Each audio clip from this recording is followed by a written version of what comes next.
Greetings, YouTubers. How is everybody doing today? I hope you are doing fantastic. A little update on the old Dodge Neon. Notice I'm getting the fascia painted and everything. Working out pretty good. My last video, I was doing some motor mount work. I had to go on the bottom here and fix this motor mount that actually had a bushing that was in backwards. Well, I put it all back together and everything. It ran pretty good. There's the bushing laying there, the lower motor mount, which sits right about there. I think you can kind of see that. And on the top, we have a motor mount up here that kind of sits right here. And then we have the transmission mount, which is down here. And I think you might be able to see it if I kind of, well, probably not. But trust me, there's a motor mount down there. You can probably look at that in my last video also.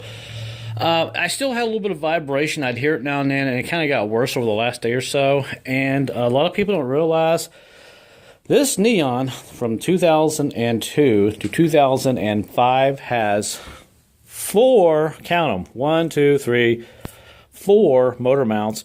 And the fourth one, a lot of people don't know. It's kind of hidden, and it's right down there, right between the cover plate where the timing chain, the timing belt, I should say, there is a bracket right here. And if you look closely, you can kind of see some bolts right there and right there. There's a motor mount, and in order to get that out, you have to jack the engine up, you have to take the lower motor mount off, you have to take this upper one off, then you have to take some bolts out of this bracket. It's pretty involved. Now, I've gone ahead and ordered a motor mount for this. It should be here in about 3 or 4 days. And I actually got it online, believe it or not, for about $17. If you go to the local parts store, they're going to charge you $58 or more for the motor mount. And if you go online, you can get some great deals. Just so you know, but if you want to spend the extra money at your local parts store, go for it. Especially if you want to fix it the same day.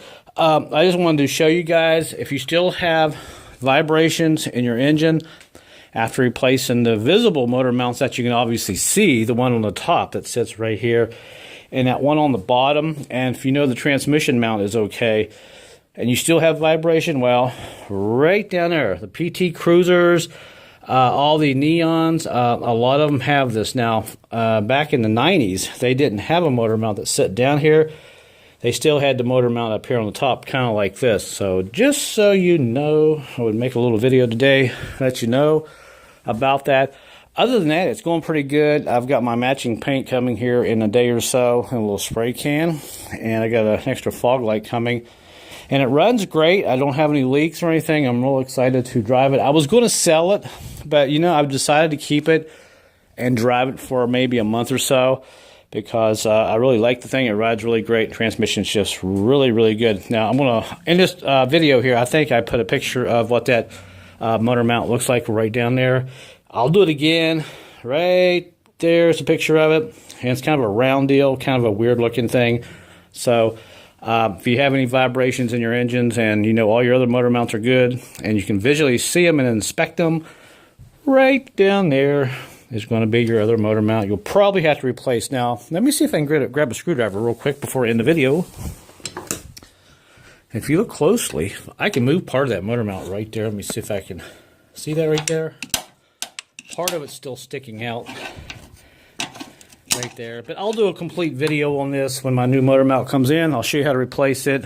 It's pretty big job, but I'm going to simplify it like I always do so it will save you lots of money. Okay, I'll see you then. Stay tuned, and I'll put a description in the video here when the video is made so you can also find it. So, hey, I'll see you guys later. Be good, be safe, and until then, I'll see you.